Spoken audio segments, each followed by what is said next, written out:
அனைவருக்கும் காலை வணக்கங்கள். மகரிஷி அவர்களுடைய வாழ்க்கை சரிதத்தை எல்லாருமே படிச்சிருக்கோம். ஒரு ஏழ்மையான குடும்பத்துல பிறந்து, அதுக்கப்புறம் பள்ளிக்கூடம் போக முடியாம 9 வயதிலிருந்து அவங்க அப்பாவுக்கு உதவி செய்து, அதுக்கப்புறம் படிப்படியாக வாழ்க்கையில உயர்ந்து, மறுபடியும் ஏழையாகி, அதுக்கப்புறம் சமுதாயத்துக்கு தொண்டு செய்வதற்கு வந்தார். ஆனா அந்த மாரி நேரத்திலயும் கேள்விகளுக்கு பதில் தேட ஆரம்பிச்சார். அது எல்லாருக்குமே தெரியும். கடவுள்னா யாரு? நோய் ஏன் வருது? வறுமை ஏன் வருது? கடவுள் செஞ்சாரா என்ன? அப்படின்னு. எப்படி அவருக்கு அவ்வளவு உழைத்து கொண்டே வெவ்வேறு துறையில கேள்விகள் கேட்டு அந்த பிரச்சனைகள் என்னென்னன்னு அதுக்கு ஆரம்பத்தை கண்டுபிடித்து, அதுக்கப்புறம் எப்படி தீர்வும் இருக்கணும் அப்படின்னு அதையும் கொடுத்திருக்காரு. எல்லா துறைகள்லுமே. அது உரைநடையா மட்டும் இல்ல, கவிதைகளாவும் வந்திருக்கு. அதுதான் புதன்கிழமை, வியாழக்கிழமை நம்ம பார்க்கிறோம். இன்றைக்கு வினையும் விளையும் அப்படிங்கிற தலைப்புல இன்னொரு கவிதையை பார்க்க போறோம். உலகிணைந்த கல்வி முறை வேண்டும் அப்படின்ட்டு சொல்றார். ஏன் கல்விக்கு அவ்வளவு முக்கியத்துவம் கொடுக்கிறார்? என்ன மாதிரி கல்வி கற்கிறோமோ அதுக்கேத்த மாதிரி நமக்கு வாழ்க்கை அமையுது. பெற்றோர்களோட வளர்ப்புங்கிறது ஒண்ணு. அதுக்கப்புறம் என்ன மாதிரி கல்வி நமக்கு கிடைக்குதுன்னு ஒண்ணு. அப்புறம் எந்த மாதிரி சமுதாயத்துல வாழ்ந்துட்டு வரோம் அப்படிங்கிறதும் இருக்கு. அப்போ நிறைய விஷயங்கள் நம்மளுடைய வாழ்க்கை சரியான முறையில வாழ்வதற்கு தேவையா இருக்கு. வெறும் வசதி இருந்தா மட்டும் போராது, பணம் இருந்தா மட்டும் போராது, இல்ல வெறும் கல்வி மட்டும் படிச்சா மட்டும் போராது. நிறைய விஷயங்கள் அதோட சேர்ந்து இருக்கணும். மனிதனை மனிதன் மதிக்கணும், மற்ற உயிரினங்களுக்கு மதிப்பு கொடுக்கணும், எல்லாமே இருக்கு. அப்புறம் இதெல்லாம் யார் கொடுத்திருக்காங்க?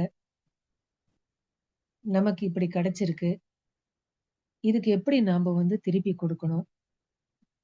அப்புறம் வாழ்க்கையில உயரணும்னா எப்படி எப்படி எல்லாம் உயரணும்? அதுக்கெல்லாம் கல்வி சரியாக இருக்கணும். பெற்றோர்கள் வளர்ப்பை தவிர்த்து கல்வி சரியாக இருக்கணும். அதுதான் மகரிஷி உலகணைந்த கல்வி முறை வேண்டும் அப்படின்ட்டு சொல்றார். ஒவ்வொரு இடத்துல ஒரு ஒரு விதமான கல்வி முறை இருக்கு. எல்லாமே உலகளாவ அங்கங்க இருக்கிற நல்ல முறையை எடுத்துக்கொண்டா அப்ப அந்த கல்வி ரொம்ப சிறப்பா இருக்கும். அங்கங்க நீங்கள் எல்லாருமே ஒவ்வொருத்தர் ஒரு இடத்துல வாழறோம். வெளிநாட்டுல இருக்காங்க, இந்தியால இருக்காங்க, ஸ்ரீலங்கால இருக்காங்க, யூரோப்ல இருக்காங்க, அமெரிக்கால இருக்காங்க. ஒவ்வொரு இடத்துலயும் பார்த்தா இந்த கல்வி ஒரு ஒரு விதத்துல பயனுள்ளதா இருக்கு. ஆனா இது எல்லாமே ஒன்று சேர்ந்தா அப்ப வாழ்க்கை நல்ல விதமா இருக்கும். எப்படி ஒரே மொழி வேணும், அதுக்கப்புறம் ஓருலக ஆட்சி வேணும் அப்படின்னு சொல்றாரோ, கல்வியும் அப்படி இருக்கணும் அப்படின்ட்டு சொல்றாரு. ஏன் அத சொல்றார்? அததான் இந்த கவிதையில பார்க்க போறோம். கருத்தொடராய் வந்த வினைப்பதிவுகளின் வலுவை கணிக்காமல், மதிக்காமல், ஏற்ற நல்வினையால் திருத்திடவோ, சீரமைத்தோ உய்ய நினையாமல், திரும்பவும் அப்பழைய வினை வழி நின்றே வாழ்ந்தால், வருந்துவதும் வருத்துவதும் அன்றி வளம் ஏது? வாழ உள்ளோர் அனைவரும் இவ்வுண்மையை உணர்வோம். பெருத்து வரும் பழிச்செயல்கள் மாறி உலகு உய்ய பேருலகம் இணைந்த ஆட்சி, கல்வி இவை வேண்டும். என்ன ஆணித்தரமா சொல்லியிருக்காரு. அடுத்தொடரா வந்த பதிவுகள் தான் நமக்கு வாழ்க்கையில ஒரு முக்கியமான அம்சமா இருக்கு. கருத்தொடராய் வந்த வினைப்பதிவுகளின் வலுவை கணிக்காமல், மதிக்காமல், அப்போ கருத்தொடரா இந்த மாரி பதிவுகள் நமக்கு இருக்கு. நல்லதும் இருக்கு, கெட்டதும் இருக்கு. அது எல்லாருக்குமே தெரியும். ஆனா, அது எவ்வளவு வலுவுடையதா இருக்கு அப்படிங்கிறத நம்ப கணிக்கலைன்னா, மனிதர்களா பிறந்தவர்கள் கணிக்கலைன்னா, அப்புறம் அதுக்கு மதிப்பும் குடுக்கலைன்னா, அப்ப என்ன ஆகும்? இப்போ நல்ல வினையா இருந்ததுன்னா, ஆஹா! முன்னோர்கள் கிட்டேருந்து இப்படி நல்ல வினைகள்லாம் நமக்கு வந்திருக்கு. அப்படின்னு அத மதிச்சு, இன்னும் அது வழியா வாழறதுக்கு முயற்சி செய்யணும். அப்போ அந்த நல்ல பதிவுகளுக்கு மதிப்பு குடுத்தா தான் அத செய்ய முடியும். அதே மாதிரி தீய வினைகள் இருந்துச்சுன்னா, அதனால என்ன விளைவு வரும்? அதையே நம்ம தொடர்ந்து செய்தா என்ன விளைவு வரும்? அப்படின்னு கணிக்காம போனா, பின்னாடி வர வாழ்க்கை பிரச்சனைகளோட தான் இருக்கும்.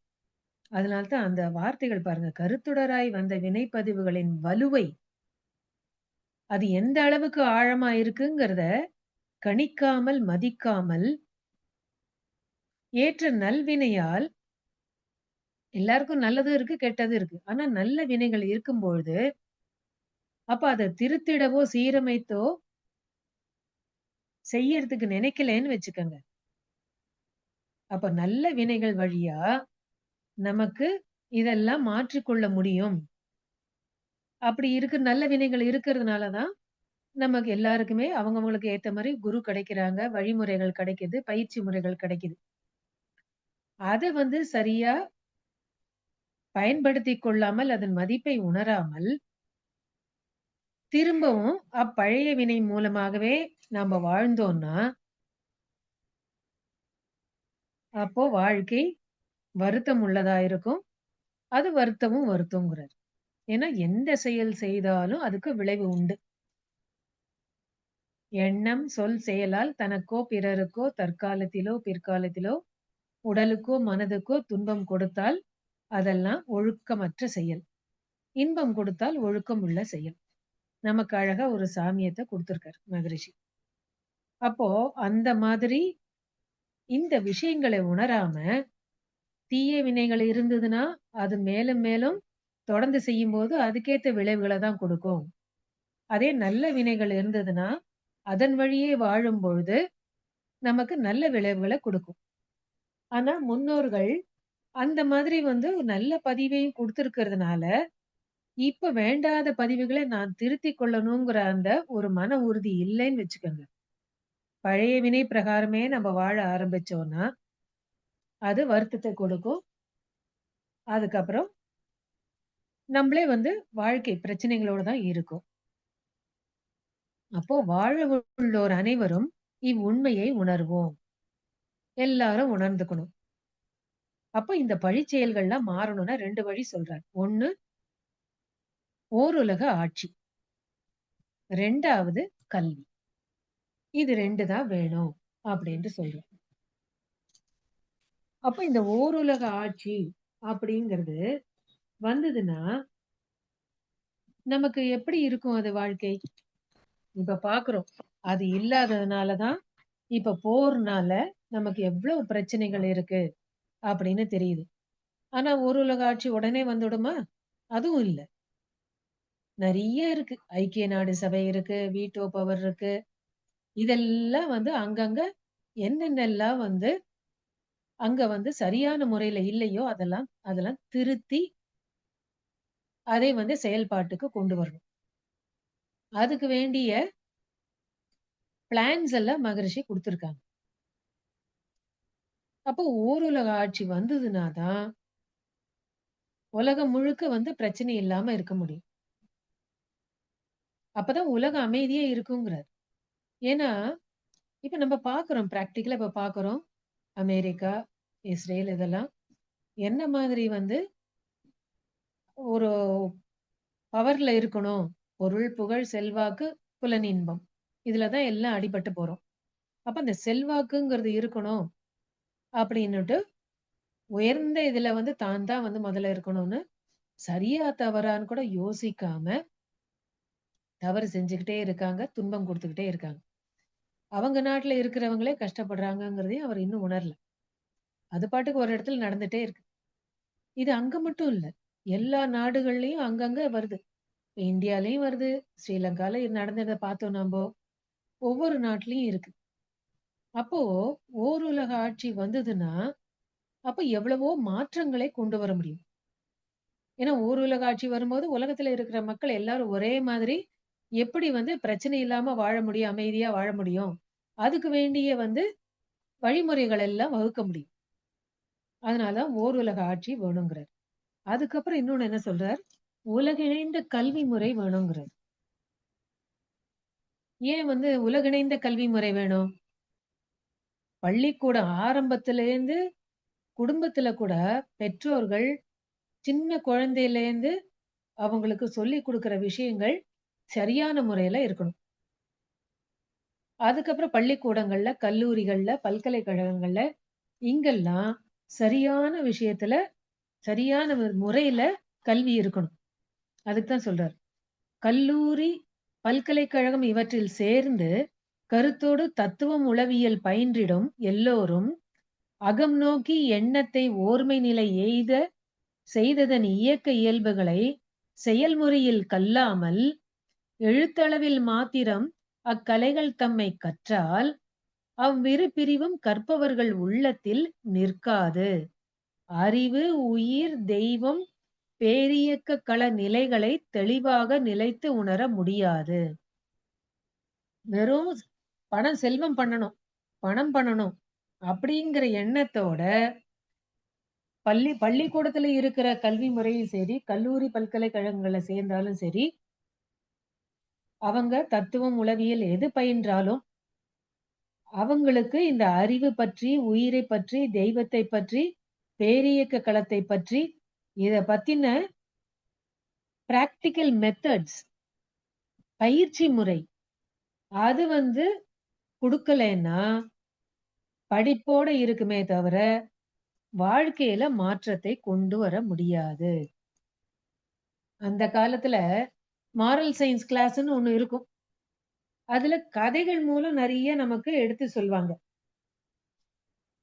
அந்த மாரி சொல்லும்பொழுது, நமக்கு வந்து பிரச்சனைகள் இல்லாம இருக்கும். அந்த கதைகள் வழியா கருத்துக்கள எடுத்து சொல்லி, சொல்லி, சொல்லி நமக்கு சின்ன வயசுலயே வந்து ஒரு நல்ல விதை விதைச்சாங்க. அப்புறம் பெற்றோர்களும் அதுக்கு ஏத்த மாரி சொல்லிக்கிட்டே வருவாங்க. அப்பா வேலைக்கு போயிடுவாரு. அம்மா அம்மா வீட்ல இருந்ததுனால அம்மா நெறைய சொல்லுவாங்க. ஆனா இப்ப என்ன நிலை மாறிடுச்சு? அம்மா, அப்பா 2 பேரும் வேலைக்கு போறதுனால, இந்த மாரல் சயன்ஸ் கிளாஸும் இல்லாததுனால, குழந்தைங்களுக்கு அப்புறம் கூட்டு குடும்பமும் இல்லாதனால, அட்லீஸ்ட் தாத்தா, பாட்டி வயசானவங்க கூட இருந்தாங்கன்னா, அவங்க அந்த மாரி விளக்கங்கள்லாம், கதைகள்லாம் சொல்லுவாங்க. அதுவும் இப்ப வாய்ப்பு இல்ல. அப்ப என்ன ஆகுது? சிறிய வயதிலிருந்தே தனக்கு என்ன வேணுமோ அதுதான் வந்து வாங்கி குடுக்கணும். சௌகரியமா வாழணும். கஷ்டப்படக்கூடாது. ஈஸியா பணம் சம்பாதிக்கணும். அப்புறம் பெற்றோர்களும் உதாரணமா இல்லாததுனால, எப்படி வேணா வந்து வாழ முடலாம் அப்படிங்கிற ஒரு நிலைக்கு தள்ளி போயின்னு இருக்கு. இதுதான் மகரிஷி வந்து சொல்றார்.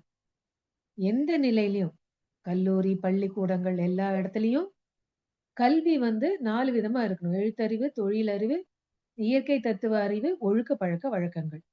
இந்த 4 விதமான கல்வி ஆரம்பத்திலேருந்தே இத வந்து குடுக்கணும் அப்படின்ட்டு சொல்றாரு. இப்ப இந்த ஓருலக ஆட்சி வந்துச்சுன்னா என்ன இருக்கும்? ஓருலக ஆட்சியினை நிறுவி விட்டால் யுத்தமே நிரந்தரமாய் நின்று போகும். நாம் யார் என்ற கேள்விக்கு விடையை காணும் நல் தவத்தால் ஒழுக்கம், அருள், அன்பு ஓங்கும். பார் முழுதும் அறியாமை ஏழ்மை போக்க பல அறிஞர் செல்வந்தர் இணைந்த வாழ்க்கை சீர்திருத்த சங்கத்தால் மக்கட்கு எங்கும் திட்டமிட்டு தொண்டாற்ற உலகம் உய்யும். அப்போ ஓருலக ஆட்சி வந்துச்சுன்னா இந்த மாரி செய்யலாம். அப்ப போரே இருக்காது. அப்ப அந்த மாரி ராணுவ வீரர்கள் எல்லாத்துக்கும் மகரிஷி ஓருலக ஆட்சி வந்ததுன்னா, ஒவ்வொருத்தருக்கும் என்னென்ன செய்யலாம் அப்டின்னுட்டு அழகா எழுதி வச்சிருக்காரு கவிதையில. ராணுவத்துல இருக்கிறவங்கலாம் எங்கெங்க போய் வந்து அவங்க உதவி செய்யலாம். அப்புறம் அறிஞர்கள் அவங்க தான் வந்து குழந்தைங்கள வளர்க்கணும்.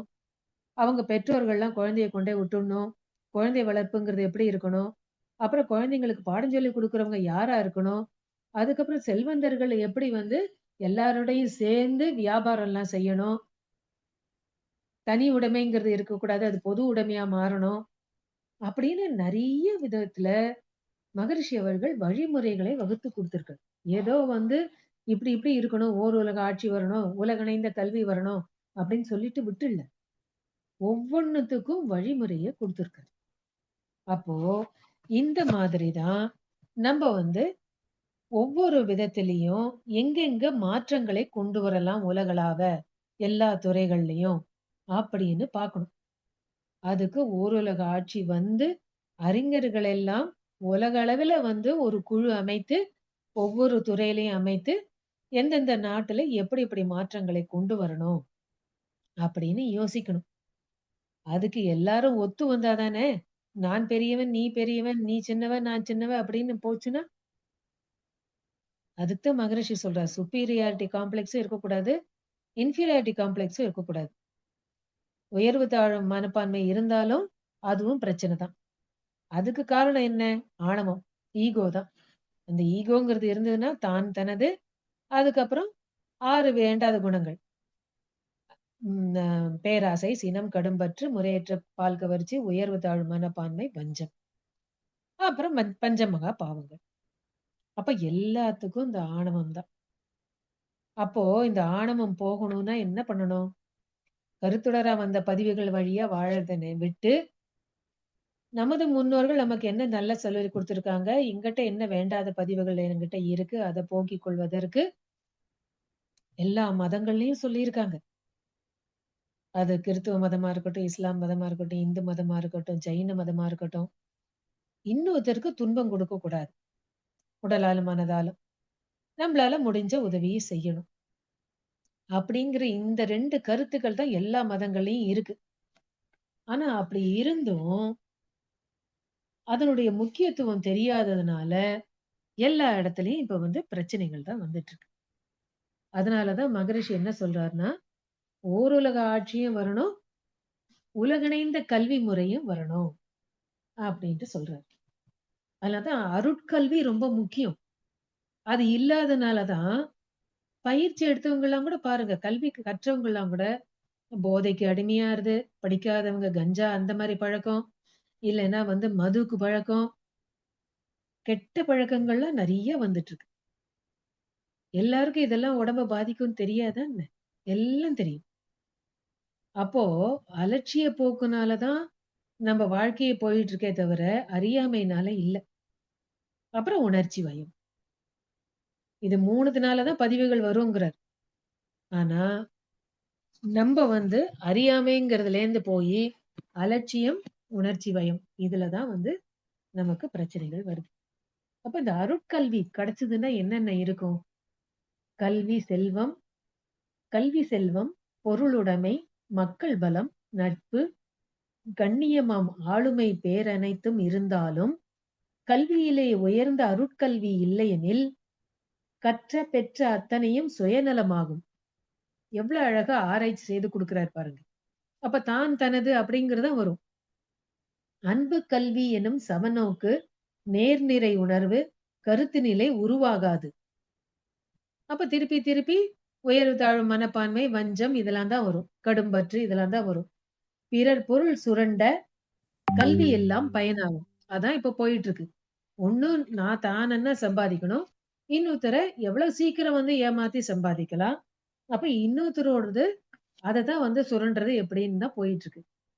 கனிவு, அன்பு, நீதி, கடமை இவை மறைந்து நிற்கும். இதெல்லாம் எல்லாம் குறைஞ்சிடுச்சு. தன்முனைப்பே ஓங்கும் அப்படின்ட்டு சொல்றாரு. அப்ப அந்த அருட்கல்விங்கிறது இல்லைன்னா, இதுதான் இருக்கும். தன்முனைப்பு தான் இருக்கும். அது இருந்துச்சுன்னா நம்மளுக்கு தெரியும் என்னென்னலாம் வரும்ன்னு. இப்ப அதுதான் இருக்கு. அப்போ அப்புறம் கல்வி முறை பார்த்தீங்கன்னா, இப்ப இந்தியாலாம் பார்த்தீங்கன்னா, படிப்புக்கு முக்கியம் குடுக்குறாங்க. அது வந்து மார்க் நல்லா வாங்கணும், இந்த படிப்பு படிக்கணும், அப்புறம் பணம் நல்லா சம்பாதிக்கணும் அப்படிதான் போயிட்டு இருக்கு.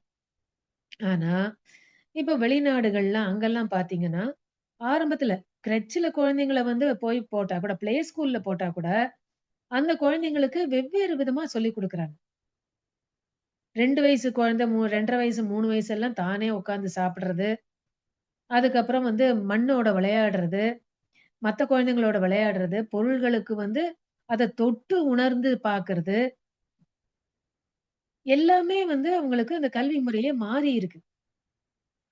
அப்புறம் சின்ன சின்ன வந்து வ ம சமையல்ல வந்து எப்படி எப்படி சின்ன சின்ன வந்து டிஷ்ஷஸ்லாம் செய்யலாம், உணவு வகைகள் செய்யலாம், அப்படின்னு அந்த பயிற்சி எல்லாமும் குடுக்குறாங்க. அப்படியெல்லாம் குடுக்கும்பொழுது என்ன ஆகுதுன்னா, நமக்கு யாரு செய்து குடுக்குறாங்களோ, அவங்க எவ்வளவு முயற்சி எடுத்து செய்து குடுக்குறாங்கங்கிற அந்த விஷயம் தெரியும். அப்ப சிறிய வயதிலிருந்தே இந்த மாரி வரணும். ஆனா போக, போக, போக அந்த கல்வி முறையில வந்து அங்க என்ன 18 வயசுல வந்து அவங்களே வந்து பார்த்துக்கணும். தன்னோட இதெல்லாம் பார்த்துக்கணும் அப்படின்னு அந்த மாரி வந்துடுது. பெற்றோர்களுக்கு வந்து அந்த அரவணைப்பு ரொம்ப குறைச்சது. இங்க வந்து ஆயுசு முழுக்க இருக்கு. அங்க வந்து 18 வயசுல போயிடணும். அப்ப 2மே சரியில்ல. இங்க வந்து குழந்தைங்களுக்கு தன்னோட கால்ல நிக்கணும். ஒரு மன தைரியத்தோட, மன உறுதியோட, மன திடத்தோட நம்ப வாழ்க்கைய எப்படி எதிர்கொள்ளணுங்கிற அந்த இது இல்ல. பெற்றோர்கள் அரவணைப்பு அதிகமா இருக்கு. பற்று, பாசம்னால. அங்க ரொம்பவே இல்ல. அதனால தான் எல்லா விதத்திலயும் ஒருங்கிணைந்த கல்வி முறை இருந்துச்சுன்னா, எல்லா இடத்துலயும் எங்கெங்க நல்லது இருக்கோ, அப்போ அத வந்து மாற்றம் கொண்டு வந்து உலகளாவ ஒரு கல்வி முறைய கொண்டு வரணும். அததான் பொதுவா மகரிஷி குடுத்திருக்கார். எழுத்தறிவு, தொழிலறிவு, இயற்கை தத்துவ அறிவு, ஒழுக்க பழக்க வழக்கங்கள் அப்படின்னு இந்த 4த்துல அது அடங்கிடுச்சு. அப்போ இததான் வந்து நம்ம யோசிக்கணும். அப்போ கருத்துடரா வந்த பதிவுகள் வழியா வாழ்க்கைய நடத்தினோம்னா, நல்ல பதிவுகள் இருந்து நமக்கு நல்ல விஷயங்களை அதை பயிற்சிகளை கற்றுக்கொண்டு, அந்த சந்தர்ப்பத்தை சரியா உபயோகிக்காம, அதே மாதிரியே வாழ்ந்துட்டு வந்தோம்னா, பிரச்சனை தான் வரும், துன்பம் தான் வரும். அதுக்கு பதிலா இந்த கருத்தொடரா வந்த பதிவுகளோட ஆழமான பதிவுகள் எவ்வளவு ஆழமானது, அதை மாற்றுவதற்கு எவ்வளவு முயற்சி எடுக்க வேண்டும் அப்படிங்கிறத உணர்ந்து கொண்டால், அப்போ வந்து நம்ப அத மாற்ற முடியும். பயிற்சிகளுக்கு முக்கியத்துவம் குடுத்து அத தொடர்ந்து செய்து வரலாம். அப்ப இந்த பழிச்செயல்களை மாற்ற வேண்டும் என்றால், ஓர் உலக ஆட்சி வரணும். அதுக்கப்புறம் உலகணைந்த கல்வி வேணுங்கிறார். அப்ப அதுல சொல்றார். ஓர் உலக ஆட்சி உயர் ஒழுக்கத்தோடு உலகினிலே குழந்தைகளை வளர்க்கும் திட்டம். பார் முழுதும் பொருள் துறையில் சமநேர் நீதி, பல நாடும் ஒருங்கிணைந்த பொருளாதாரம், சீர்திருத்த சிக்கனமாம் சிறந்த வாழ்வு, தெய்வ நிலை அகத்துணரும் இறை வணக்கம், நேர்வழியில் விஞ்ஞானம் பயனாய் கொள்ளும், நெறிமுறைகள் இவை இணைந்த வாழ்வு காண்போம் அப்படின்னு 7 வகை திட்டத்த குடுத்திருக்காரு. அதுக்கப்புறம் உலக அமைதி வருவதற்கு 14 திட்டங்களையும் குடுத்திருக்காரு. அதுவும் நமக்கு எல்லாருக்கும் தெரியும். அதனால ஓருலக ஆட்சி வரணும். உலகிணைந்த கல்வி முறை எவ்வளவு முக்கியம் அப்படிங்கிறத மகரிஷி எடுத்து சொல்றாங்க. ஏன்னா, சின்ன வயசுல இருந்தே இந்த மாதிரி 4 விதமான கல்வி முறைகளை நம்ம குடுத்துட்டு வந்தோம்னா, அப்போ எல்லாருமே அமைதியா வாழ முடியும். போட்டி, பொறாமை இதெல்லாம் இருக்காது.